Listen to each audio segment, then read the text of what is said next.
2, 3. On the Texas A&M Sports Network from Learfield IMG College. Welcome to the Coach Jimbo Show, live from Rudy's Barbecue on Harvey Road in College Station. Presented by Capital Farm Credit. Together, we're better. Also brought to you in part by Rudy's Country Store and Barbecue. Visit Rudy's.com to find real Texas barbecue near you. AT&T, proud partner of Texas A&M Athletics. More for your thing. That's our thing. And by Bud Light. This football season, keep it crisp with Bud Light. Please drink responsibly. Now, here is the voice of Texas A&M football, Andrew Monaco. Howdy. Welcome to Rudy's. Welcome to the Jimbo Fisher Radio Show. It's presented by Capital Farm Credit. It is football weather outside, Coach, and everyone has made it, and I always love seeing them every week. Howdy, how are you? Fine, how are you? I'm doing just great, and after the 49-30 win over Mississippi State, Coach, I feel a whole lot better because that was a terrific win by the I do Aggies. temporary. That's done past. I'm on to the next one. That lasts for about 3 or 4 hours till you figure out everything else. Then you watch a film and was it really? I don't know if it was as good as I thought it was. You know, nothing's ever as good as you think it is. Right. Nothing's ever as bad. But no, you enjoy them and good. It was good to play well. I mean, it was a good outing for our kids. They played with a lot more consistency. I thought, special teams, we did a nice job in the game. I thought offensively we were really, really consistent on the ball. Had good balance running and throwing. I thought Kellen managed the game really well. Got us in now the right things. We made plays. Receivers, tight ends, running backs. Got an offensive line that we had no negative plays, no turnovers. No sacks. When you eliminate negative plays and sacks and those things and take care of the football, usually good things will happen. And defensively, we gave up some yards and gave up some things, but we got 3 critical turnovers. We got big plays in those situations. Some of them outstanding plays there. Got better in a lot of different areas and got a lot of young guys playing. So I thought we got better. Now we just got to continue to practice better, and it's carried over. I say that, and knock on wood, we continue to go play well and practice well. But the last couple of days of practice been really learning to pick it up. You got some of the young guys, and I think they're embracing that grind now and understanding what's expected. And kind of push through that wall. When you're a freshman, it kind of overwhelms you, and some of those young guys, and all of a sudden, okay, I got it. And they're starting to practice well. The older guys are doing better, and hopefully it'll show again on Saturday. I hope it does in our performance. You always talk about when you're a young player, you don't know what you don't know. Exactly. You don't know you don't know. Now they know. And they're learning. starting to know. They're starting to know. I mean, I have to change it. I have to warm a bottle every now and then. You have to get a pacifier every now and then. Make sure there's a blankie out there every now and then. I always say sometimes, but no, you joke. But they do, and then the concentration levels are growing. It's like your mind and your focus grow just like your muscles do. Just like when you lift weights, you learn to do it longer period of time. You grind on it longer period of time, and your mind can embrace those things in a different level. And they're starting to understand that I can't, as I call it, play for a while, and I get that relief syndrome. Oh, I make A on the test. I'm doing real good in the first quarter. I can relax a little bit. No, I got to make A the second quarter. I got to make an A the third quarter. I got to make an A the fourth quarter. And that's a learned behavior, whether you admit it or not. Human behavior is to take the easy way out. It's always to relax and we got it, and kind of everybody wants to just sit back and that's not natural to grind. And those kids are learning that. But now hopefully they can see that the results from when you do that. What happens? How much fun? Then they say, was that fun Saturday? Yeah. I said, look, when you beat somebody and you do it well. That's fun. Yeah. It's not fun playing ball when they don't do that. No. That's fun. You were asked on Monday if you see that a light bulb is on. I loved your answer. It flickers every now and then. It flickers. It stays on. It's flickering in longer increments and staying on longer and flickering off. But it's part of that process, and you got to grow. But it always does. You always got to push and get to the next level. But we're getting there. And again, hopefully taking it from the practice field now to the game field, and hopefully we'll do it again this weekend. And the next game is this Saturday at Kyle Field. UTSA, the Roadrunners, are in. 11 o'clock will be the kick. 10 o'clock for our CHI St. Joseph Health pregame show. AT&T is a proud partner of Texas A&M Athletics. More for your thing, that's our thing. Come on back to Rudy's as we continue with the Jimbo Fisher Radio Show. It's presented by Capital Farm Credits. This is Aggie Football from Learfield IMG College.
wide right.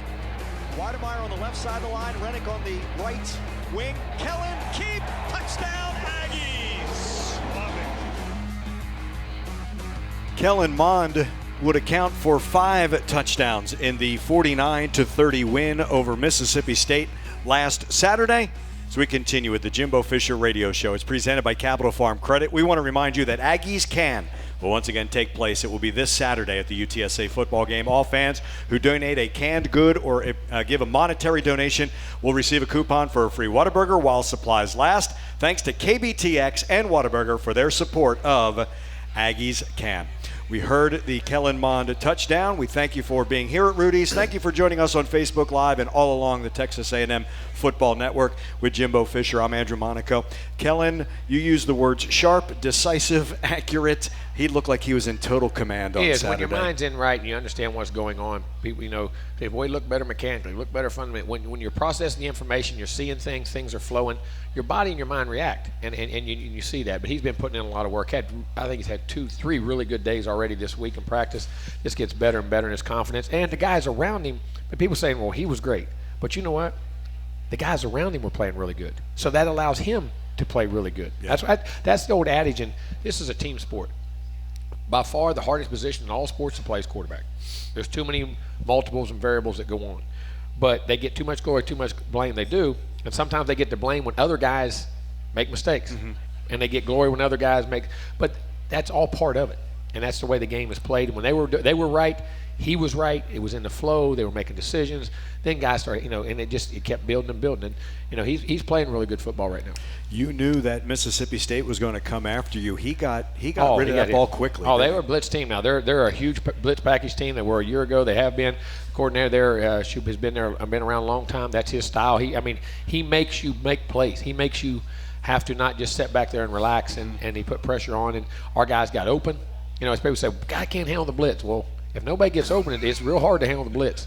When guys get open, you can handle the blitz. And they did a great job. We picked up blitzes. We checked protections. We slid into the right things. We hotted and sighted to the right people most of the time. Kellen nailed him on the other one. That's right. But even when that's how things go, though, when you get going in a flow, mm-hmm. Good things always happen like that, even when little screw-ups happen. We love to talk about an Isaiah Spiller and the number of yards that he had or the touchdowns, and the same thing with Jalen Weidemeyer. But are you seeing that progression for them for pass pro, say, for Spiller, yes. and the blocking that Jalen Weidemeyer? Yeah, and Jalen's got to continue to grow as a blocker. And he had some good blocks in that game, and he had some blocks he didn't do as well. But he was never a big blocker. That's not what he did, mm-hmm. but he can be. He's very physical. He's learning how to be. Wants to be smart. I think he has a tremendous future in the game of football, and Spiller too. Those guys they're both very smart individuals. They're both very smart, and they're both very instinctive. Because you say guy's smart. Well, some guys, certain things just don't make sense to you. And other guys are instinctive, but they can't retain a ton of information. Those guys can do both, and are, I think, have a chance to be really, really good football players. You have always used the tight end in your offense, right? Yes. But tight end went away there for a while when everybody was going spread, so you had to search a little deeper for all of that. Tight end's coming back, isn't it? Well, because everybody's got wide out. You shake a tree and they fall out like acorns. There's DBs and receivers running everywhere. Those body types, what I'm saying, fast body types, not great. There's elite guys, don't get me wrong. But you look at the NFL. The teams who are dominant on offense have great tight ends. Mm-hmm. And because their bodies are mismatched. In other words, when you get a guy who is truly skilled and that big, which there's not very many, you have to put DBs on to play them, well, then you have size advantage.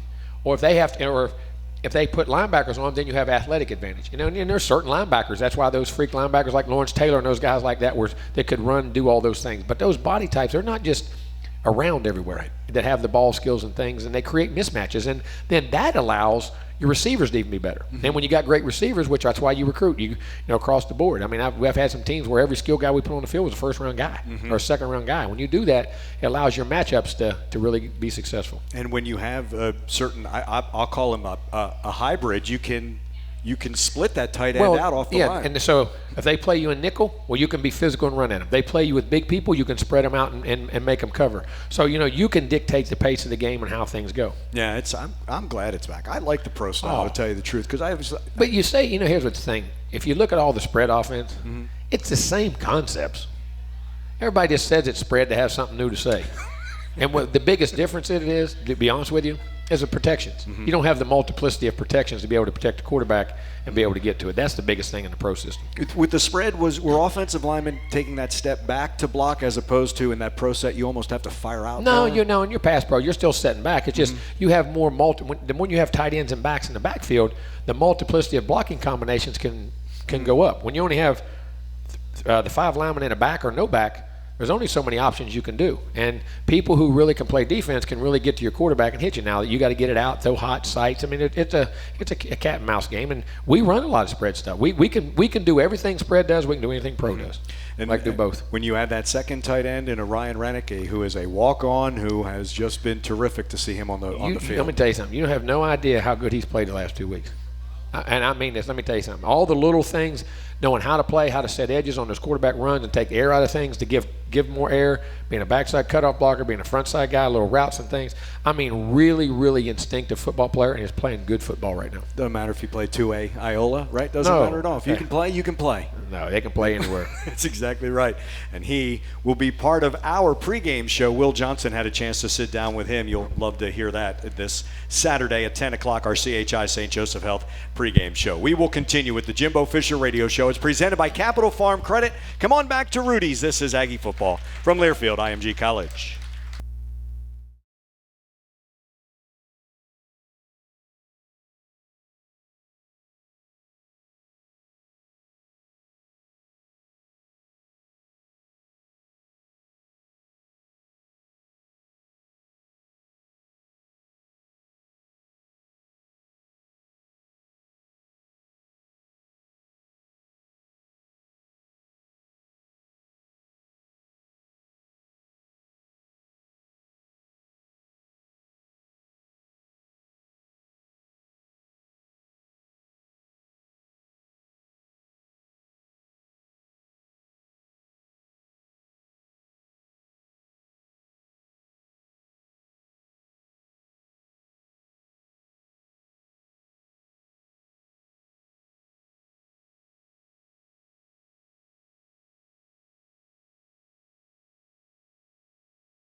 Isaiah Spiller, no keeper by Kellen on the left side. Kellen Moore, touchdown! The first 2 touchdowns of the game on the ground by Kellen Moore. That from 12 yards gave the Aggies the early 14-0 lead on Mississippi State. They went on to win 49-30. The Jimbo Fisher Radio Show is presented by Capital Farm Credit. Capital Farm Credit, together we're better. Glad that you are with us. We have for our Facebook Live crowd, this is what the Aggies will be wearing on Saturday against UTSA. Well, most of them will be wearing these if they so choose. Now, I will say, and this is where I say tongue-in-cheek, C.J. Morgan should have tried to steal one of these last Saturday as opposed to Kellen's on that one. These are the Aggie ring cleats that they're going to wear. Adidas put these in. They have a lace jewel on them that if you have an Aggie ring or if you have qualified, you have all the qualifications for a ring, you may wear that lace jewel. Jimbo, they did a wonderful job with these cleats, and that's what a neat thing to. They are. Anytime you can meld traditions like that at this school, it's really cool what they're doing. And then listen, all these kids now are about style. I mean, when I was there, I just wanted to have a pair of shoes. Just give me a pair of shoes, something to wear, and a thing. Now the guys, and the girls always dressed well and look nice. Now the guys are worse than the girls. I mean, matching it. My hat's got to match my shoes and my sweatsuit. And but their shoes, it's a big deal, and that's a big thing. I mean, footwear is a big business. Adidas has done a great job for us. They give a great product. They did special design for us for the game. It was really nice of them, and our kids love them. And you build in the history. I mean, the kids get to see the shoe, but then again, it's another reflection of the history in the ring and what all A&M stands for and what you stand for and what you represent. Yeah, I mean, you have absolutely. You can applaud. It's to get to wear one and then to have that lace jewel on that shoe itself is, you know what, you might as well brag because there's nothing like it. It opens doors, and it just it's the family that we have here, the Aggie family. You have told us time and time again that a team picks a number one quarterback, and to see the way that the team rallied around Kellen on that drive and down towards there, and I know it involved the shoe, but you see the way they rally around him. You've always said that you could pick one. You say the team always picks one. That just shows the leadership and the way Kellen Mond is. Well, it is. I mean, they have respect for that guy, and they want to sit there and go to battle with him, and they want to take up for him. Something happens, something does it. I mean, I think if again, like I said before, when they took his shoe, they'd have made him come back. We didn't need the 15-yard penalty, but I get it. I mean, I get it, but you can't have it happen. But at the same time, it shows what they think of him. Mm-hmm. You know what I'm saying? And I've been on in parts of things, and guys, something happened, they wouldn't help him up. Right. You know what I'm saying? I mean, that's part of the nature of teams and who people are. But and respect is something that you earn. You can. We want to talk about being liked, and people fight for you and play for you when they respect you, and they respect Kellen's work ethic and who he is as a person. There are few relationships like a quarterback and a center, though, isn't there? You know that. Yeah. You could talk to your center like nobody else could, couldn't you? Exactly right. You could. You're with together all the time. And you two are all the calls and the run and the pass and the protections. It all goes through y'all. I mean, that's where everything branches out from, and he's translating them off your calls, and then his calls come, and you two are running everything, and you have to be. I mean, it's just like two parents running a household. I mean, they have to be on the same page and get those calls and then get the information out to everybody else. This offensive line's playing better, isn't it? They are. They're getting better and better each week. I've seen a lot of little things. Hopefully, we'll continue this week and grow in those regards. But there's a lot of timing can go in that thing, and sometimes it takes a little longer than you want. But when they get it, it's fun to watch, and they did a great job the other day. I keep using that word confidence, but when you see that confidence, like I said, we were closer to the identity that you wanted, that balance of the run and the pass. And it's like anything, you have success. Oh, I can do this. This is how I got to do this. I can. And all of a sudden, all those. That's why I say you just got to keep chopping. Mm-hmm. You start chopping. Like I always say, we tell our kids this: keep chopping. There's huge trees. You got an axe. A tree ain't gonna fall in one swipe. Right. You got to keep chopping, and eventually, don't worry about knocking a tree down. Just keep chopping and doing things right. All of a sudden, it'll start happening. It'll start making itself right, and you got to embrace the process. And it's like you're pushing that giant rock up the hill. You got to keep pushing it. You got to keep pushing it. And then and the great ones, like I say, when they get it to the hill, they knock it back down so they can do it again. I mean, because you got to. It's not that you get it to the top. It's you embrace the whole challenge of getting it to the top. Yeah. That's what being a great player and having a great team is about. And you have to embrace those things, and we're learning. I heard that from a golfer about Jack Nicklaus. So when he got to the top of the mountain, he looked for another mountain. Right? There had to be another one. I was fortunate enough to be around Jack. Were you really? Yeah, because I coached his grandson. Nick O'Leary was my tight end. Won the Mackey Award for us at Florida State. And Jack, let me tell you something. He's 70-something, and I mean still as competitive. And his son Nick was not a good player for us. I mean, a phenomenal, most competitive sucker hands player. I mean, just great All-American, first team All-American. But he got it from his dad. I mean, from his dad and mom, but his grandfather Jack. And I got to be around him. We did some chats one time with Jack and Jim where we set up and answered questions in front of people and being around a guy. I mean, to me, he's one of the five. If I had a Mount Rushmore of 5 people, that I always wanted to be around in the history of my lifetime of athletics, Jack Nicklaus is on it. Really? What he accomplished and what he did and who he was as a person and such a great family man. And he was a great guy to be, to ever be around. And but you could, the competitiveness in and Nick, his grandson, hit a golf ball a mile, 300 and some yards. He'd play, and he said, yeah. And he said his grandfather at that time was 70-some years old. I said, yeah, I'd hit it, and I'm 50 yards past him. And then he said, he still beats me, and he rubs it in and won't let me win the lick. I mean, he just pounds them. That's why that whole family was like that. They got it from him. Now, that's special. But Jack was like that. That's outstanding. We will continue with the Jimbo Fisher Radio Show. It's presented by Capital Farm Credit. Come on back to Rudy's, 504 Harvey Road here in College Station. This is Aggie Football from Learfield IMG College.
Fake to him. Kellen, pocket, throws over the middle, end zone, touchdown! Aggies! Oh, I love this. That is Jamon Osmond from 19. That gave the Aggies the 21-7 lead over Mississippi State. 19 yards, Kellen Mond to Jamon Osmond. Football and basketball, did it again. Football and barbecue lovers know the perfect brisket needs the right wood. Rudy smokes all their meats using their delicious signature rubs and 100% oak-fired pits. Get your real Texas barbecue fix today at Rudy's or on the web at rudys.com. This is the Jimbo Fisher Radio Show, presented by Capital Farm Credit with the head coach of the Fighting Texas Aggies, Jimbo Fisher. It's my second show of the week. We had Buzz on Monday. We got started. Buzz and Jimbo. Yeah, Buzz and Jimbo all week, which means we're going to see you. I know you're going to go watch him play. He always talks about loving to see all the teams on campus. You're a big supporter of the other teams. Any chance that you get, you love to go watch competition. As soon as I get time, I love to go watch other sports and watch the other kids compete. And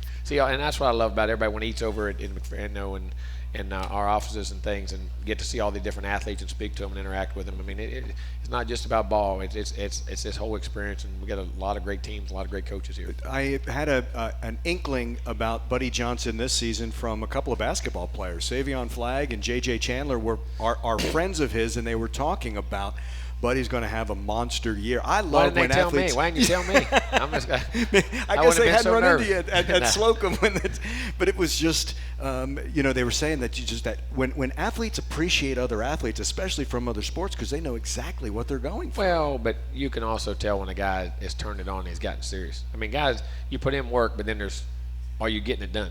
You know what I'm saying? And there's a maturity and a different look in the guy's eye and his approach, and you can tell the guy's going to have success. I mean, people say that and go, why don't you make them do it all the time? Well, if I wish I had. I mean, wish you could. You keep pushing and pushing. It's like your kids. You push them, and they don't do it, and all of a sudden you wake up and they're doing it. And you're going, where did that come from?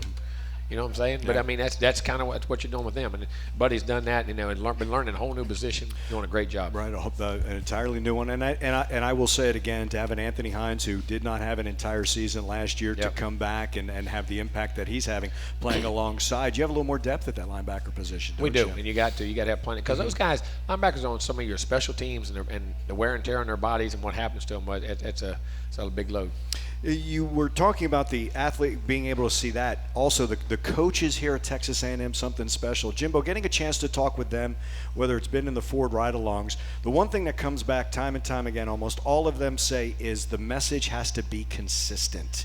You can't change as a coach, right? That message has to be there, because if you change, your athlete changes. You don't change, you adapt. But there's got to be a oneness, not just through you. It's got to be a oneness in your organization. That's why I say you're never a championship team to everybody I don't care if it's equipment guy, the training room guy, the janitors, whoever it is. There's a oneness that has to come through it, who you are, what you are, and what you stand for, and how you do things. I mean, how clean your offices are, how your office, this happened, how that happens, how your locker room looks. That's all part of doing it. And there has to be a oneness and a message that you don't tolerate anything else. And hopefully we're getting to that stage and doing everything which we had to do. Is one of the signs of that when a player tells another player, pick up that tape? Yeah, you got to. You got to manage yourself. I just need to supervise. They need to run it. If the players aren't running your team, you don't have a team. They have to function and do it. And that's a learned behavior. You got to learn to be a leader. You got to learn to get on somebody. And you got to also learn as a player not to take it personal. And go ahead, listen, because somebody gets on you. Kids today all want to get offended. No, do your job. Somebody's just trying to help you move on and do that. And that's all part of that maturity in which this team keeps growing closer and closer, and hopefully we're growing in that regard to play at the levels we need to play at. And you get to enjoy that win together after last Saturday, right? It doesn't matter. You think Kellen's going to play that well without the offensive line receivers? Right. You think the defense is, if we were going to score those points, don't get 3 turnovers? You think the defense is not going to have as much success if we don't score as many points because of what they can do on offense, special teams, setting up the field position? Nobody on that field survives or has success without the other guy. That's why football is such it's the ultimate team sport. And I love seeing the joy now on that sideline, Jimbo. I love how it's growing. The excitement, the communication, just their overall as I say, wellness or enthusiasm on that. They just keep growing. Yeah, it was something that and the players had admitted we weren't doing as good a job. To me, that's another sign of that. It is. I understand the openness of communication and what it is, and how you got to get coached on the game, how I got to have enthusiasm on the game, how I see a guy down, I got to pick him up. I got to another guy gets too high, I got to bring him back down. I mean, there's game management things that guys off the field got to do with each other. He's the head coach of the Fighting Texas Aggies. That's Jimbo Fisher. We want to remind you that our show is brought to you by Bud Light. It's a proud partner of Texas A&M Athletics, reminding you to enjoy responsibly. Come on back to the Jimbo Fisher Radio Show. It's presented by Capital Farm Credit. We're at Rudy's, 504 Harvey Road here in College Station, and this is Aggie Football from Learfield IMG College.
Pressure coming up the middle. Throw slant caught by Kendrick inside the 10. Still going to the 7.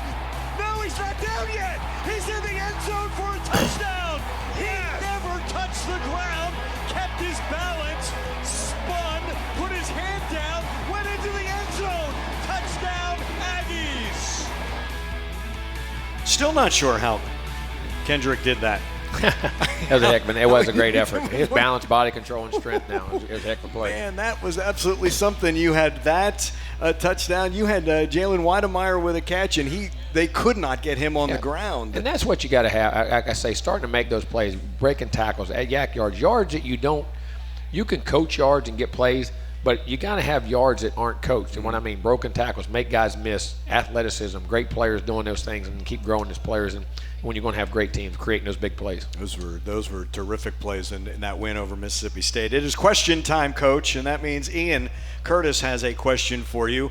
What lessons have you learned from your players over your coaching career? I mean, you learn from until you can understand how to look through someone else's eyes, you really don't understand, and you have to do that as a coach. There's so many different, because you got 85 guys on scholarship, 130 guys on your team, all from different backgrounds, different situations, different home lives, different values, different things as far as how they see the world. And I think as a coach, it's endless.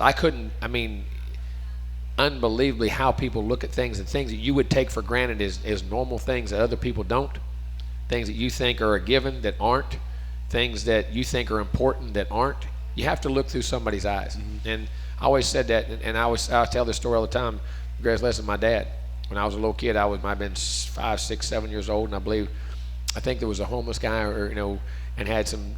I think he might have been in the war, had some different things that happened to him.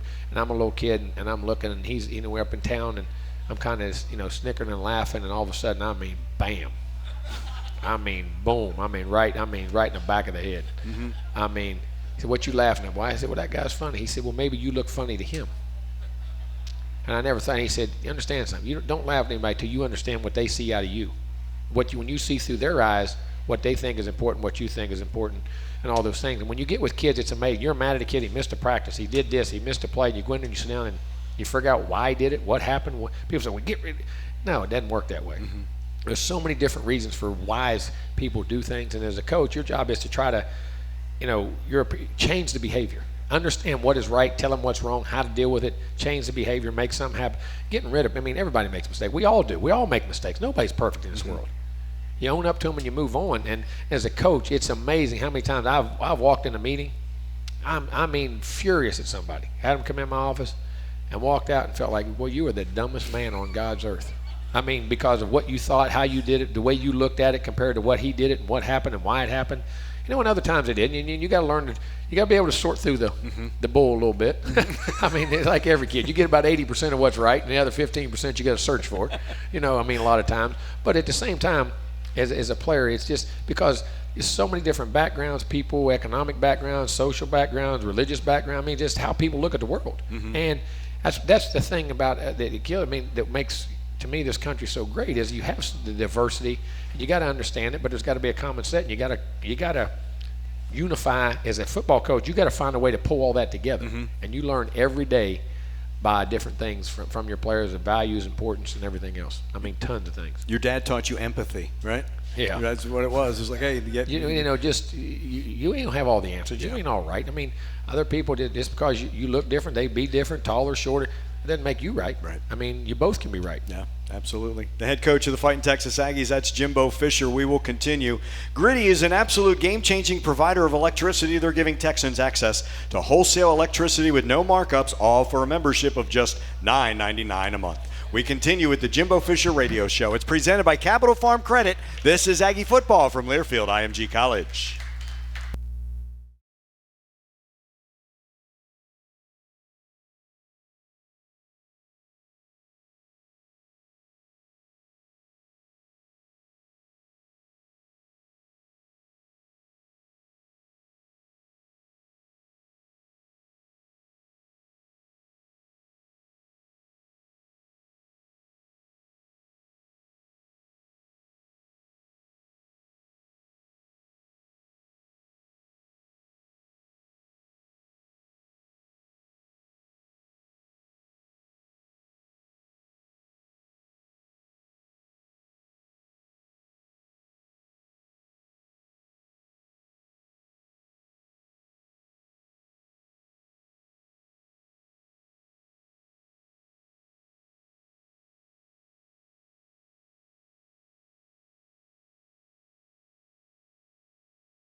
complete. Wademeyer's first catch. Across the 40, still on his feet. 30. Steps inside 20. He's going to go into the end zone. Wademeyer, touchdown. Aggies, 52 yards. From Kellen Mond to Jalen Wademeier, a 52-yard touchdown. Pitch and catch for the Aggies in their 49-30 win over Mississippi State on Saturday. Texas Farm Bureau Insurance wants to give you a VIP Aggie basketball fan experience this year. Go to 12thman.com/maroon contest and register. One winner and a guest will receive game tickets, a VIP tour of Reed Arena, and will be recognized on the video board during the game. Register today at 12thman.com/maroon contest. Texas Farm Bureau Insurance is a proud partner of Texas A&M Athletics. We continue with the Jimbo Fisher Radio Show. It's presented by Capital Farm Credits. We're at Rudy's, 504 Harvey Road. Game 7 of the World Series is going on as we do our Springer just hit a bullet, man. He just hit a bullet on Sue. I mean, you can't hit a ball harder than that. A guy caught a shoelace in deep left. Oh, my, on a line. I love to watch you watch another game because I know how much you appreciate, because you were a baseball player. Yeah, I love right? baseball. You do love baseball. I love baseball. And it's a great time of the year, isn't it? It is. You get everything going. All the sports are going on. Basketball's starting. Football's right in the midstream. Baseball's finishing up. Best of the best. It is so much. Soccer's going on. Yeah, you got everything. You turn it on. Here's the hard part for me. Like tomorrow, there will be no baseball. That's hard for me when seasons end. I've been in this business. I'll still be busy. Yes, you will. That's a great point. Yeah, that's good for you, Andrew. I'm working. Of the two of us here at this table, one of us works. Believe me. You know, it reminds me of the conversation that I've had with you about playing multiple sports. Oh, yeah. And I've always looked at it, Coach, as using your mind for different sports. I really love what you said about, especially someone who's playing baseball. How do you deal with failure? Yeah, I mean, it's two different psychological dispositions, and your mentality, your urgency. I mean, you have the urgency to do well, but your temperament, the energy levels, the highs, the lows, how much success you have, how much, football, it's got to be a high success rate. You're not successful. Baseball, I mean, you think it does, but really baseball is a game of failure, especially hitting. Now, fielding, pitching, and all that has got to be at a high rate. And to me, but you're 3 out of 10 the other way, you're in the Hall of Fame. But you got to learn to deal with failures. You got to learn to deal with things. And the game's paid it. Also, how the game is played is such a different pace. Mm-hmm. So you train your mind to learn to compete at that pace. Like sometimes a football game can be slow. Sometimes it can be fast. It's all the sports. I think when you play multiple sports as an athlete, I think it makes you grow as an athlete. It makes you grow as a competitor, because at the transitions, how fast they happen in basketball compared to football, mm-hmm. and football to baseball and soccer, whatever sport it may be. I think all those sports teach you to compete. And when you learn to compete, it's learning to to adjust your mind. That is never a bad thing. One of my favorite managers when I was in minor league baseball was Bruce Kim, who was Mark Fidrich's catcher, and he was a bench coach for the Bird. And Pete Rose. He was a bench coach with him. And Bruce Kim said, "Do you think baseball's slow? All hell can break loose at a moment's notice." He goes, and that's when you have to get all that thought. You got to, whether like that catch in left field, everything. You get caught in the law. I mean, and all of a sudden, bam, bam, bam, bam, and if you're not ready for it, you kind of, it's like something goes past. You ever unfortunately, sometimes when you drive, and all of a sudden you kind of you doze or you dream off as far as thinking about something. Somebody cuts in front of you, and that can happen so fast, and your life can be over, or you can have a wreck. And those sports like that are happening too. It's slow, and bam, bam, bam, bam, bam, and all of a sudden it gets by you before you can adjust to it. Yeah, it's exactly right. It's exactly right. We're going to talk UTSA. That's the next opponent for Texas A&M on Saturday at 11 at Kyle Field. We'll do that when we return to the Jimbo Fisher Radio Show. It's presented by Capital Farm Credit. We're at Rudy's, 504 Harvey Road here in College Station. Come on back. This is Aggie Football from Learfield IMG College.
AT&T is a proud partner of Texas A&M Athletics. More for your thing, that's our thing.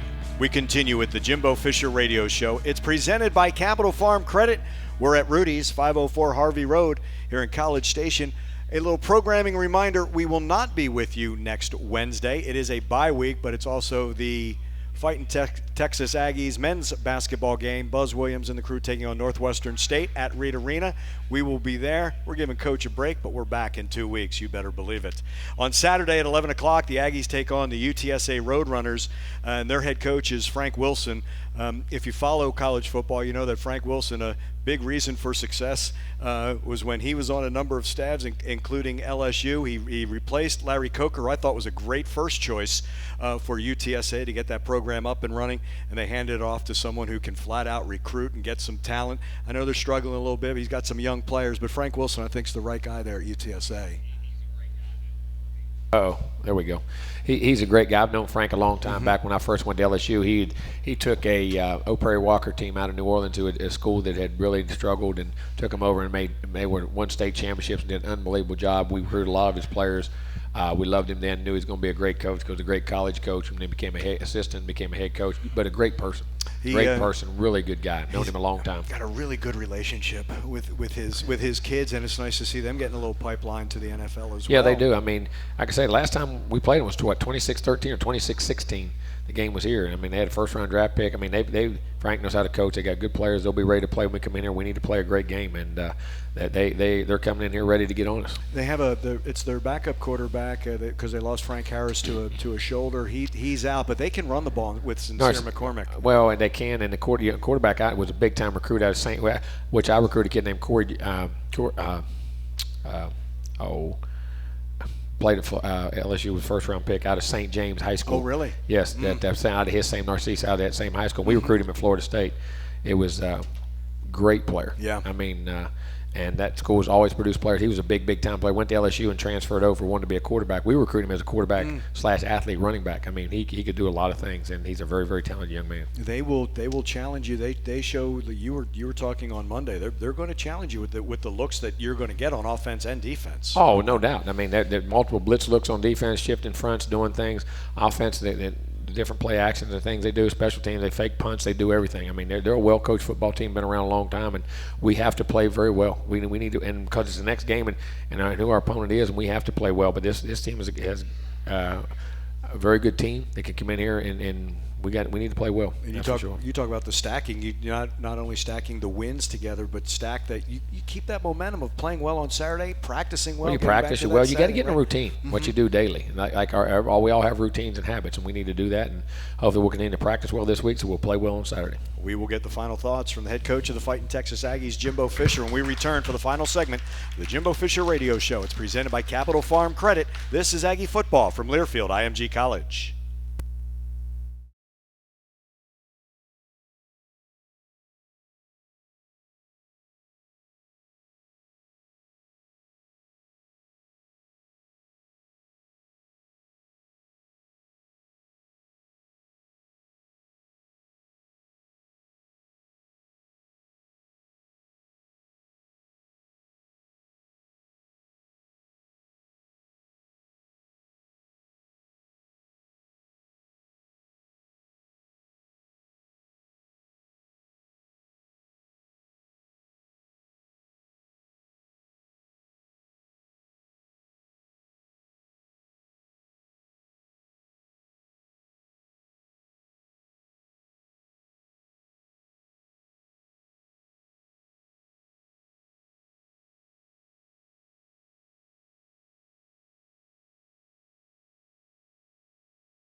We want to remind you that this copyrighted broadcast is an exclusive presentation of Learfield IMG College under the broadcasting rights granted by Texas A&M University. Reuse of this presentation is prohibited without the express written consent of Texas A&M University and Learfield IMG College. Announcers are provided by Learfield IMG College and Texas A&M University. It is our last segment of the Jimbo Fisher radio show.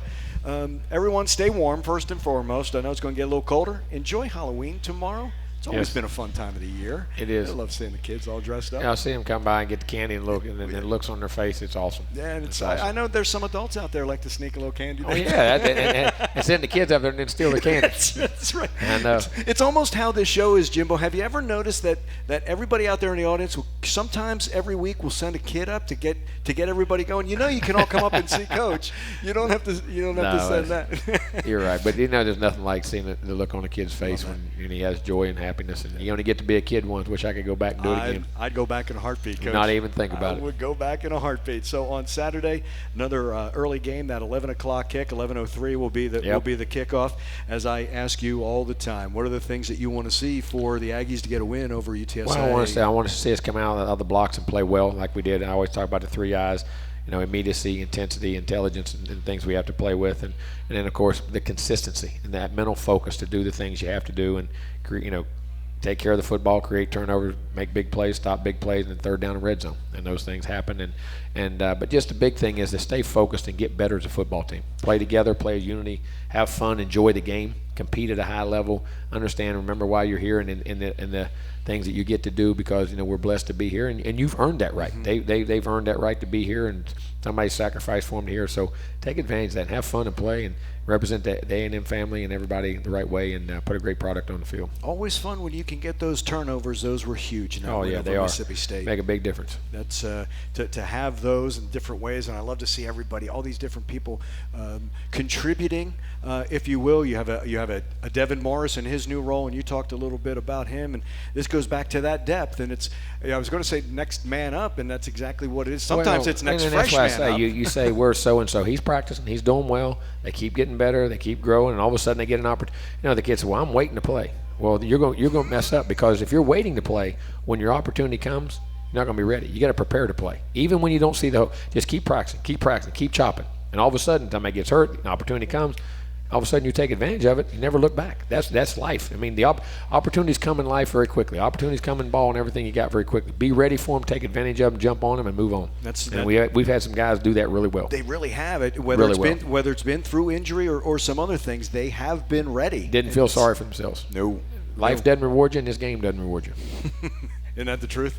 True words are never spoken. Great. It's great to have you here.